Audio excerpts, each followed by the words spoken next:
a lot of administrators. I don't know that anybody has done that as succinctly as you all have.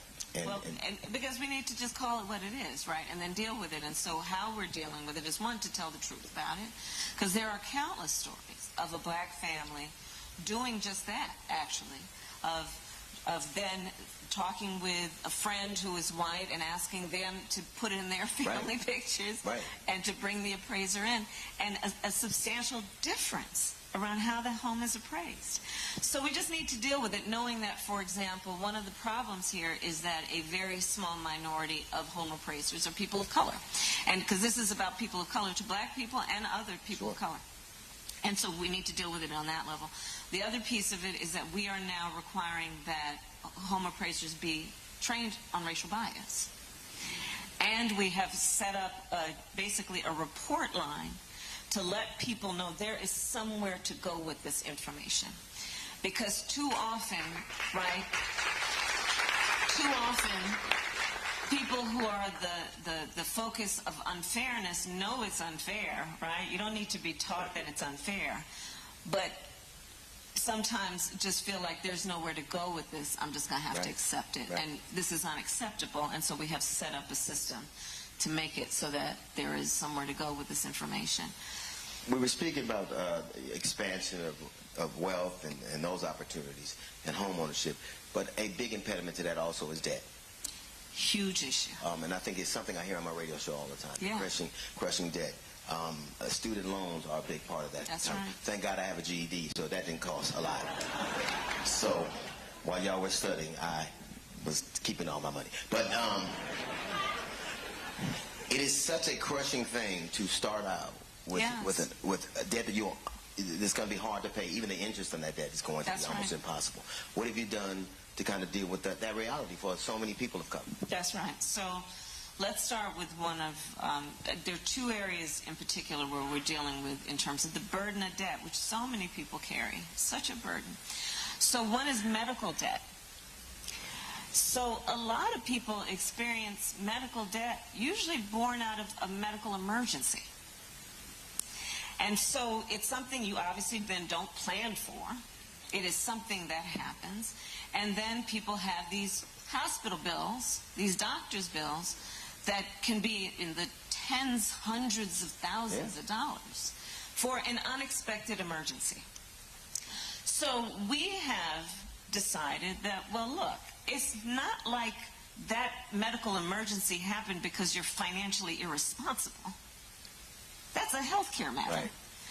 So we are now saying medical debt cannot be included in your credit score.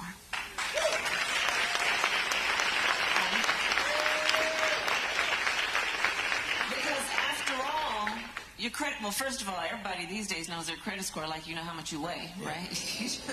You can get a little app and look at it. Some people look at it on a daily basis. And check my credit score right now. And we know what that number means in terms of your ability to qualify for a small business loan, a home loan, a credit card, a car loan. So we are saying that cannot be included. The other thing that we have said about medical debt is that it cannot work against you when you are applying for credit.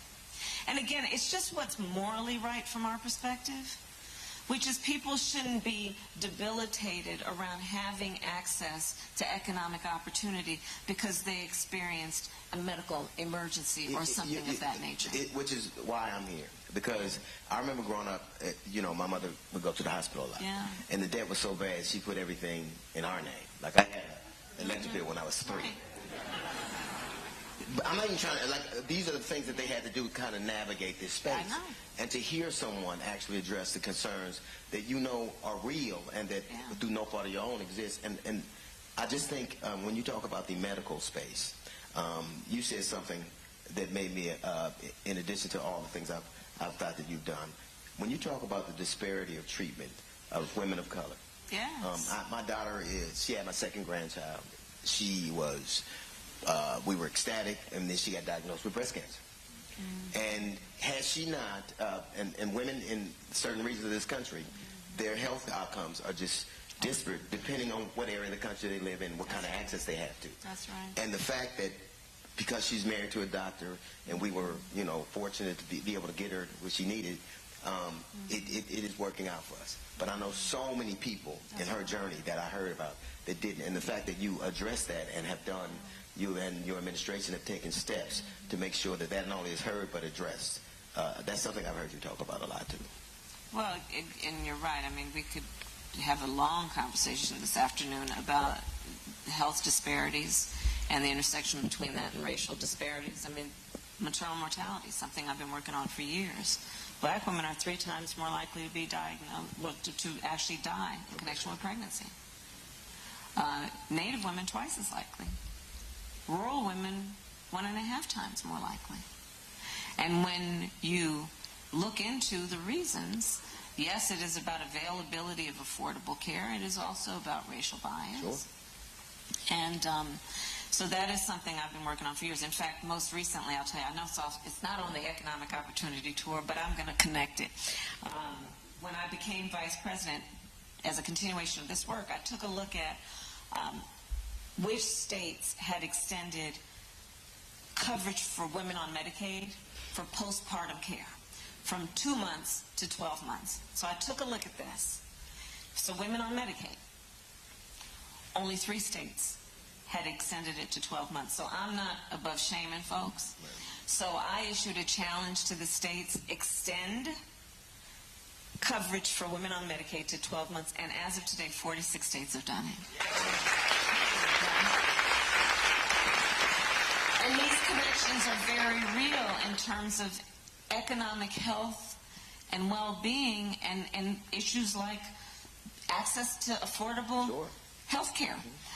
The other thing I just don't want to overlook is the student loan debt piece. And also, DL, we've talked about this. The things that we have achieved have not been without great opposition.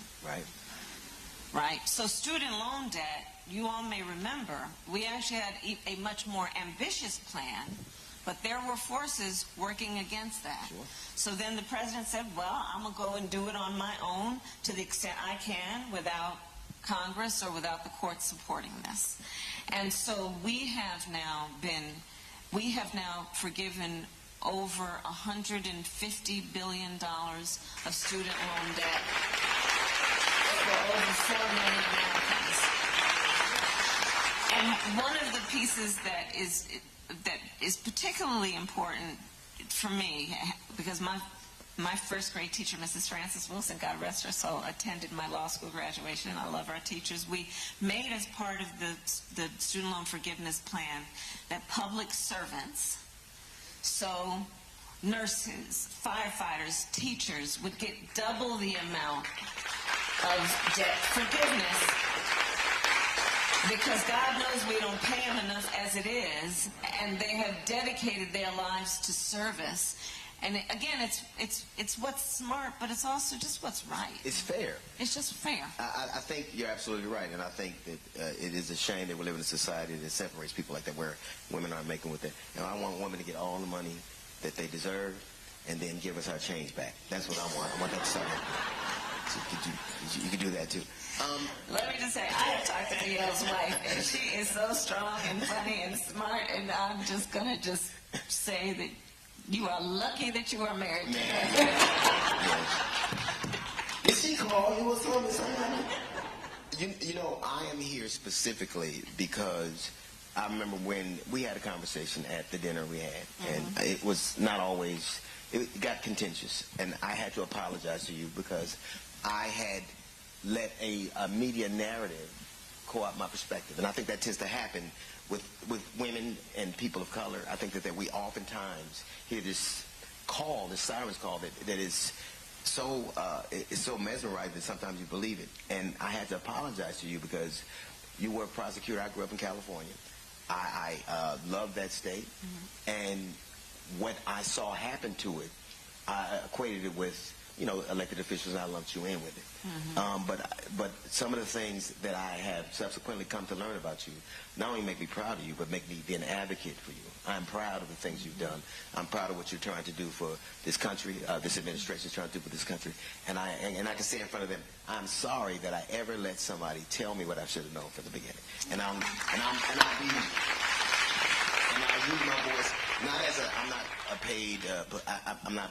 I don't even like politics all that much. It's ironic to me. Right. But I think you have done what you said you would do, and there was a time that I didn't believe it, and I have to say that I'm sorry, and I'm going to do what I have to do to make sure you get the word out and make sure that people understand you have done everything you promised, and I am proud of you. So, Oh, dear.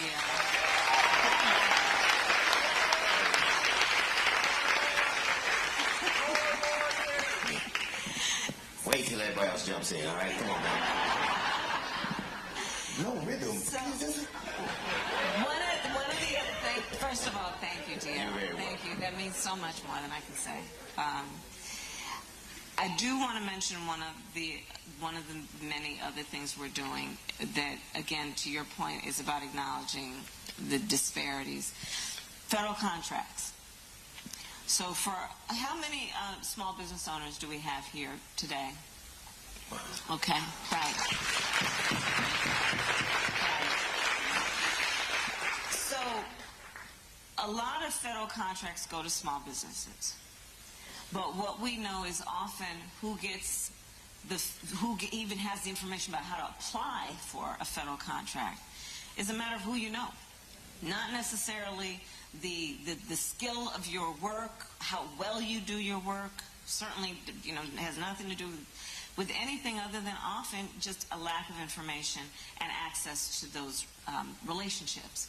So from day one, when the President and I came in, we said we are going to increase by 50% federal contracts going to minority-owned businesses. And we are on track to get that done by the end of next year.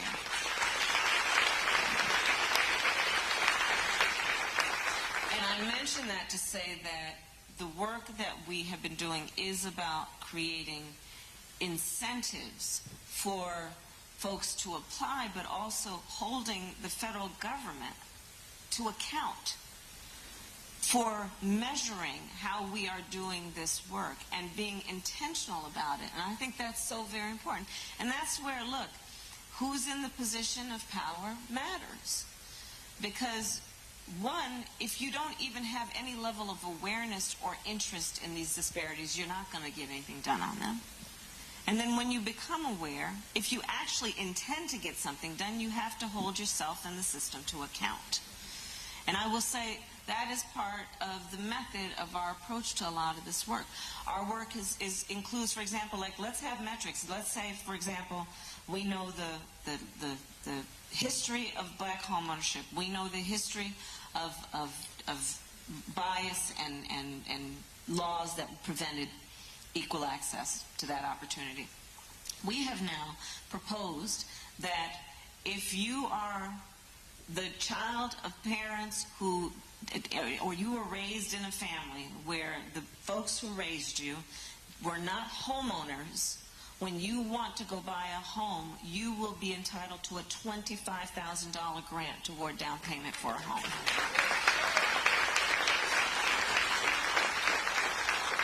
Again, acknowledging the realities of it all. If your parents owned a home and then you as their child say, I want to go buy, then your parents will likely have the opportunity and ability to say, honey, you don't have to go take out that big loan. I'm going to take some equity out of my home to help you with that down payment. And that's how intergenerational wealth works. But if you start with nothing, how are we going to give people those opportunities? And so it's about acknowledgement and then pushing through the actual policies that are not just about lip service, but actually making a difference. You seem to be having and hearing you talk, you have a different approach. I think that there are people who think that the top-down works best. There are people who believe that you can build a house with the roof first. There are people, right. They do. They believe that. And any construction man can tell you that ain't possible. Right. And there are people who believe that because when you're talking consistently about the small business owners and people being entrepreneurial, those are ground up. Those are foundational kind of things. And it really does depend on your life's experiences, how you view things, and in terms of the way that you lead. So tell me a little bit about why you see things that way, because this politics is, if it's nothing else, it also is transactional. So why do you see the approach of top of from the foundation up being the best approach to taking America even into the next centuries and decades? So in particular, my focus on small businesses, which extends back to my years in the Senate when I was a part of getting $12 billion more into our community banks, and I know we have many community lenders who are here, is because those lenders are in the community. They know the resources, they know the capacity, they know the desires of the community, and can also then assist and support getting people information around things like financial literacy. In fact, one of the announcements we're making today is putting hundreds of millions more dollars into advisors and consultants here in Milwaukee, for example, over a dozen that will, for free, give people financial literacy information, how to apply for loans. Community banks give information about to a small business. This is how you run a payroll. This is how you deal with your business taxes. I was talking with one of the CDFIs earlier who has a booth here. There are many booths, so I encourage everyone to go and stop by them. There's a lot of information. Who was telling a young man who's a small business owner, there's a difference between a bookkeeper and an accountant. And you need to know the difference. Because you got to, keep all that straight, but then also so you can actually create a business model out of what you are doing now that would allow you access to growth. Yeah. But a lot of my focus on small businesses then, it is because small businesses employ over half of America's working population. But also, when I grew up, I had my mother who raised us and a second mother, Miss Shelton, who we lived in the apartment above the nursery school that she owned and ran. And she was the second mother. When my mother was working late, she would take care of us in the evenings and sometimes on the weekends. And Miss Shelton ran this nursery school, and it was a small business. And, she was from Louisiana, but part of that exodus of folks that moved to California, right? Yeah. And she was not only a small business owner and leader, but she was a civic leader. She was a matriarch of the community. She counseled young parents. She hired locally. She mentored. And that's who our small business leaders are. And so when I think about it, it's about investing in America's prosperity and a broad-based economy, but it's also about investing in communities and the civic fabric of communities that contributes to the economic health and well-being. And that's where my passion comes from and why I do this part of the work that I do. Hearing you talk, one of the things that I consistently hear you say is information. Yeah. And one of the things people of color would deny was information. Yes. We don't want you to know anything. And there's so much misinformation. And because I remember when we grew up, all the men I knew would have newspapers everywhere. Yeah. They would read it. Like, it was in your cupboards, and you wrapped your glasses in it. Information was everywhere. Like you could get a good whooping for messing with the paper before your daddy finished it. You can mess with them funny papers. Just don't do nothing else. Right.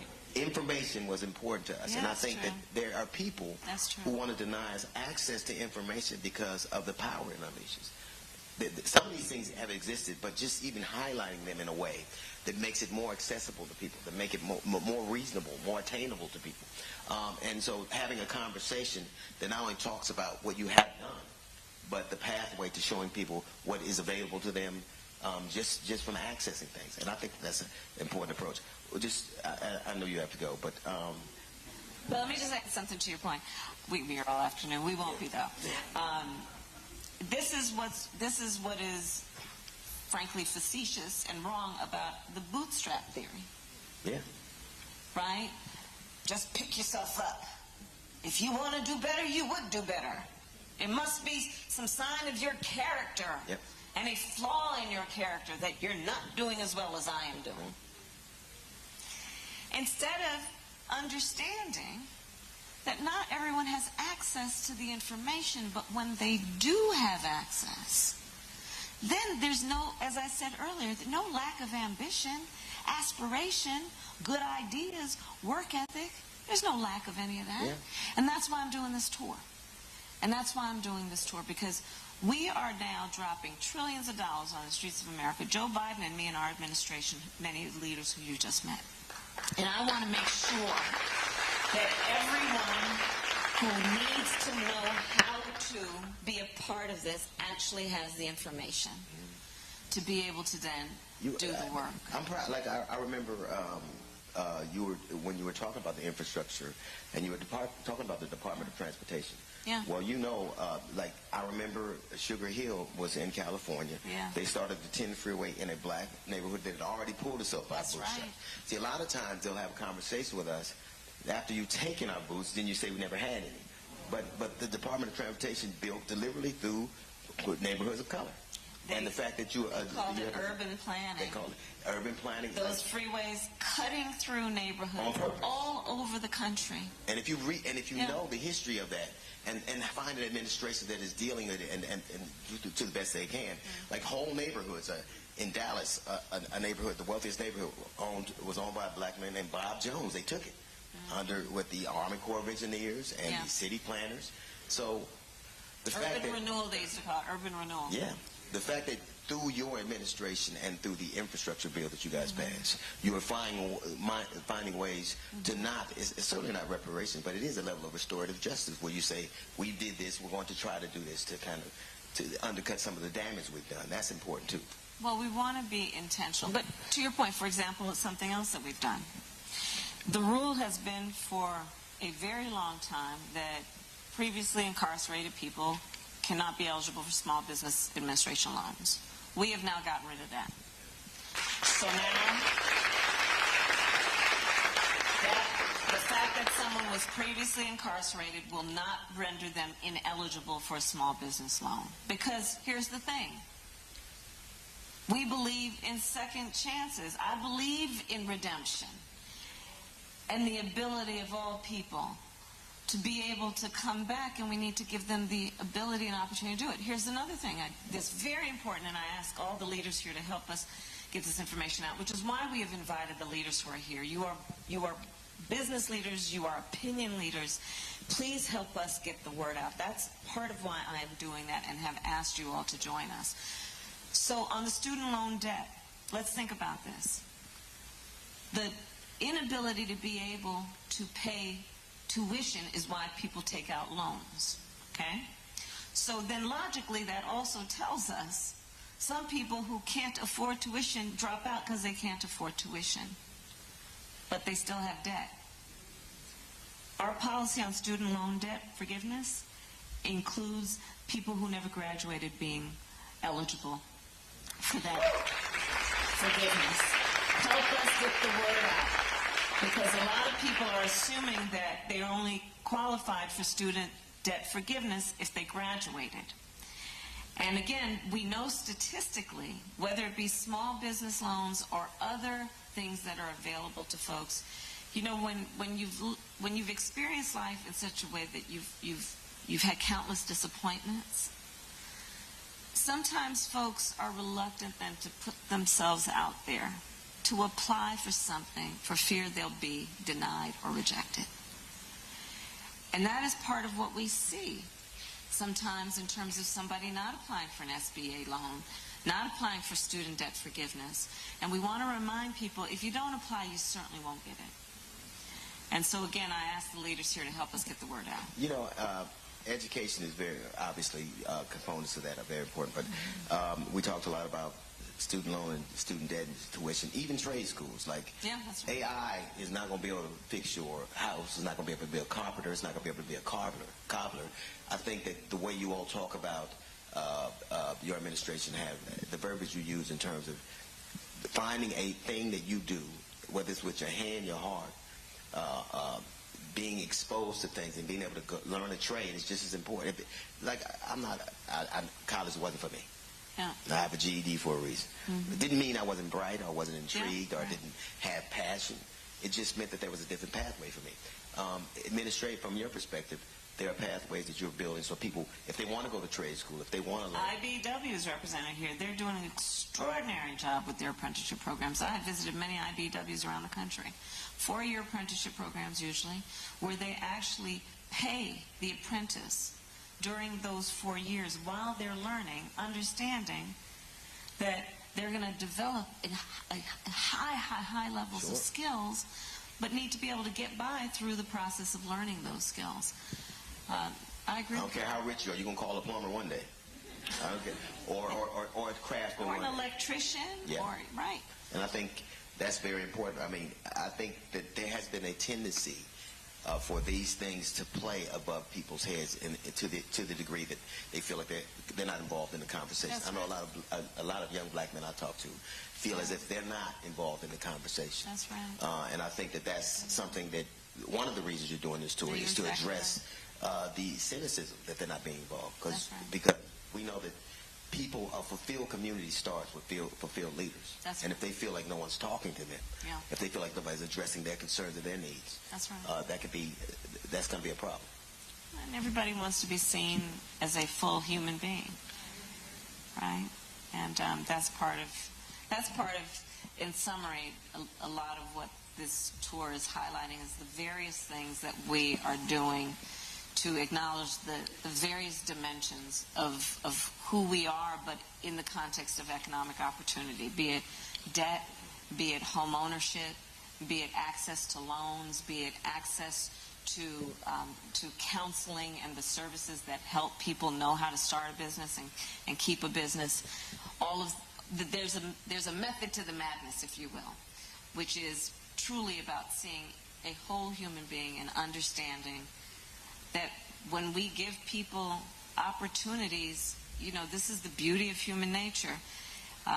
When you set a high bar and give people the opportunity to jump for it, I've seen it throughout my career in life. People go for it every time. Every time. That's the beauty of human nature. Yep.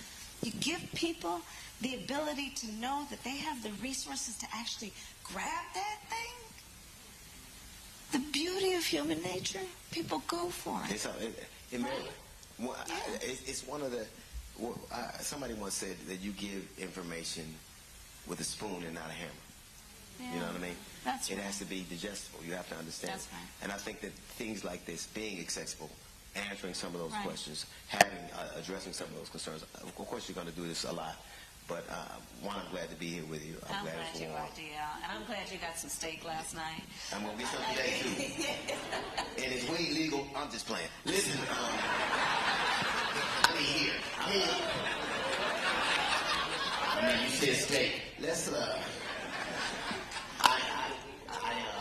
every time I have a chance to engage with you, I'll come away even a more fervent supporter. Thank you.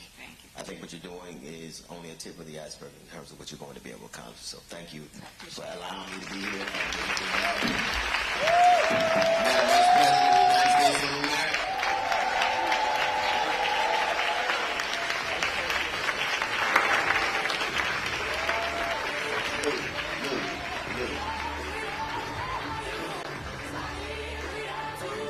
Is this an Android?